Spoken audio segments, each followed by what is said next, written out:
فكره الثلاث نقط والدوري هو عناد، وده كان استكمالا للعناد بتاع فكره الانسحاب من الدوري السنه اللي فاتت، انسحاب من ماتش الزمالك لما الاهلي ما راحش. فانت بتتكلم على شقين.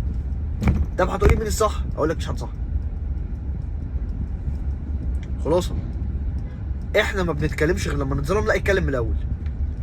انت بتستنى، معلش الحكم طالما صفر واللعبه عدت، مش الماتش انتهى اللعبه عدت، خلاص الموضوع خلص من وجهه نظري. انت بتطلع بعد كده تعمل بوم وطرقعه وانا وانا وانا وانا وبعدين الموضوع بينام، تمام؟ فترجع تفتحه تاني السنه الجايه في نفس الوقت ان الموضوع انتهى فيه برضه. انت ليه بتفتكر التحكيم المصري كل سنه بعد ما يظلمك؟ طب ما انت عارف ان التحكيم وحش. وخرج الاهلي، شوف كام فرقه اتضررت السنه دي من التحكيم. وزي ما قلت لك ايه، التحكيم وحش زائد فكره الانحياز للاهلي والزمالك. الانحياز للاهلي والزمالك هي مش فكره ان الحكام دي بتقبض لا سمح الله، لا، هي فكره الحكام دي بتخاف. فكره ان الحكام دي ملهاش ظهر من الاخر.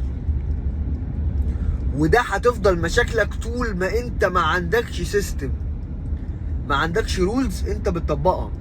انت كل لعبه يعني، انت لما قعدت بس رجعت الحاله بتاعت الاهلي بتاعت لمسه اليد اتحسبت كام مره وما اتحسبتش كام مره، قعدت تضحك. ما بالك كام لعبه بكام سيناريو بكام فرقه على مدار سنتين ثلاثه هبطت بسبب موضوع زي ده.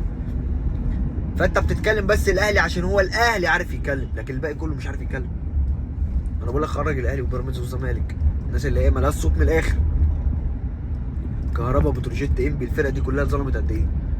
انت ما عندكش مبدا، انت كتحكيم مصري ما عندكش مبدا. والاهلي بيجي يقول لك مبدا، انا على فكره انا مؤيد الاهلي بيعمله، بس الفكره الوحيده اللي انا مش مؤيدها في الاهلي ان الاهلي لو خد الدوري هينام الموضوع. دلوقتي بتفتح الموضوع عشان انت اتضررت، لا، الموضوع لازم يكون مفتوح 24 ساعه.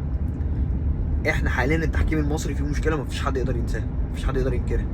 لكن ما تجيش تكلمني تقول لي اصل ونادي ومش عارف ايه، لا دلوقتي لا، خلاص انت بعد ما اتظلمت، لا. الصح كان الموضوع ما اتقفلش بالسنه اللي فاتت وطالع رئيس لجنه التحكيم الراجل الاجنبي طالع يقول لك اصل انا ما اتقاليش السنه اللي فاتت هات حكام اجانب. ده الكوره في مصر يعني. انا مش شايف ان هو في حد ملاك في الموضوع، كلنا مخطئين.